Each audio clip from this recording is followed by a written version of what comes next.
Hi friends, welcome to RG cookery. நம்ம இப்போ குழந்தைகளோட ஹெல்தி ஸ்நாக்ஸ் எல்லாம் பார்த்துட்டு வரோம்.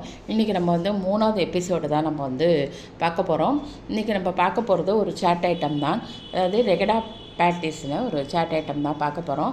குழந்தைகள்லாம் இந்த மாதிரி ஐட்டம்ஸ் எல்லாம் நல்லா விரும்பி சாப்பிடுவா இல்லையா? இப்போ வந்து ஃபஸ்ட் நம்ம இதுக்கு என்ன பண்ண போகிறோம்னா ரெகடா தான் பார்க்க போகிறோம். ஒயிட் பீஸ் இருக்குது இல்லையா, அதை நம்ம முதல் நாளைக்கு ஊற வச்சுட்டு அடுத்த நாளைக்கு குக்கரில் அதை நம்ம வேக போட போகிறோம். கூட நம்ம உருளைக்கிழங்கு, தேவையான உருளைக்கிழங்கு போட்டு கொஞ்சம் மஞ்சள் பொடி போட்டு ஒரு 5 விசில் வரும்படியாக நல்லா குழவா வேக வச்சு எடுத்து வச்சுக்கலாம். இப்போ அதை நம்ம கிரேவி மாதிரி பண்ண போகிறோம். அது பார்க்கலாம்.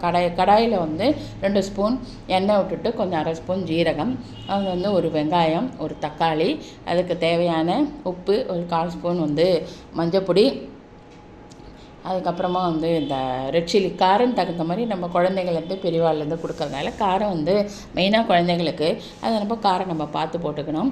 நம்ம ஒரு ரெட் சில்லி பவுடர், கொஞ்சம் ஒரு 1/4 ஸ்பூன் வந்து தனியா பவுடர் போட்டுட்டு தேவையான உப்பும் போட்டுட்டு நம்ம இந்த இது வச்சுருக்கோம் இல்லையா, ஒயிட் பீஸ் உருளைக்கிழங்கு வேக வச்சு எடுத்து வச்சுருக்கோம் இல்லையா, அதையும் இது போட்டு நல்லா கொதி ஒரு 5 நிமிஷம் நல்லா அது கொதிக்கட்டும். கொதி வந்தோடனே தேவையான கொத்தமல்லியும் போட்டு இறக்கியாச்சுன்னா நமக்கு வந்து ரெகடா வந்து ரெடி ஆகிடும். அப்புறம் நம்ம எப்படி பேட்டிஸ் எப்படி பண்ணுறோன்னு பார்க்கலாம்.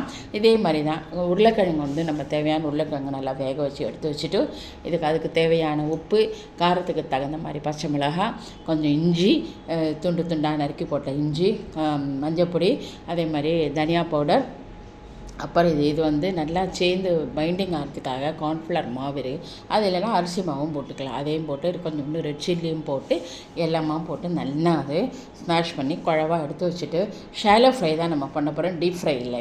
அதில் நம்ம ரவுண்டாக வடை மாதிரி தட்டி, கட்லெட் மாதிரி தட்டி அதை எடுத்து நம்ம 2 பக்கமும் கோல்டன் ப்ரௌன் வர வரைக்கும் நம்ம பண்ணி எடுத்து வச்சுட்டு கொஞ்சம் சிம்மிலே வச்சு நம்ம பண்ணிட்டோம்னா அது நல்லா கோல்டன் கலரில் வந்துடும். அது வந்து நம்ம அவ்வளோதான். இப்போ வந்து ரெகடாவும் ரெடி, பேட்டிஸ் ரெடி. இப்போ நம்ம எப்படி பிளேட்டிங் பண்ணுறதுனால பிளேட்டில் எடுத்து நம்ம தேவையானது 3 பீஸ் வச்சுருக்கேன்.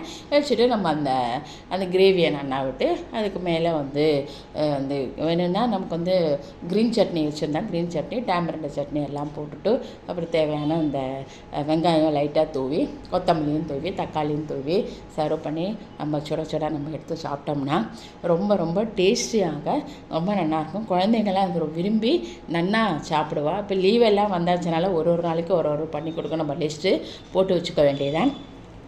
ஹாலிடேஸ் வந்தாச்சுன்னா கட்டாயமாக குழந்தைகள் கேட்பா, அம்மா இது என்னவாவது பண்ணி கொடுமான்னு கட்டாயம் கேட்பா. நம்ம அந்த மாதிரி ஒரு லிஸ்ட்டு போட்டு வச்சுட்டோம்னா நமக்கு ஒரு நாளைக்கு நம்ம பண்ணி கொடுத்துடலாம். இந்த வீடியோ உங்களுக்கு பிடிச்சிருக்குன்னு நினைக்கிறேன். தேங்க்யூ.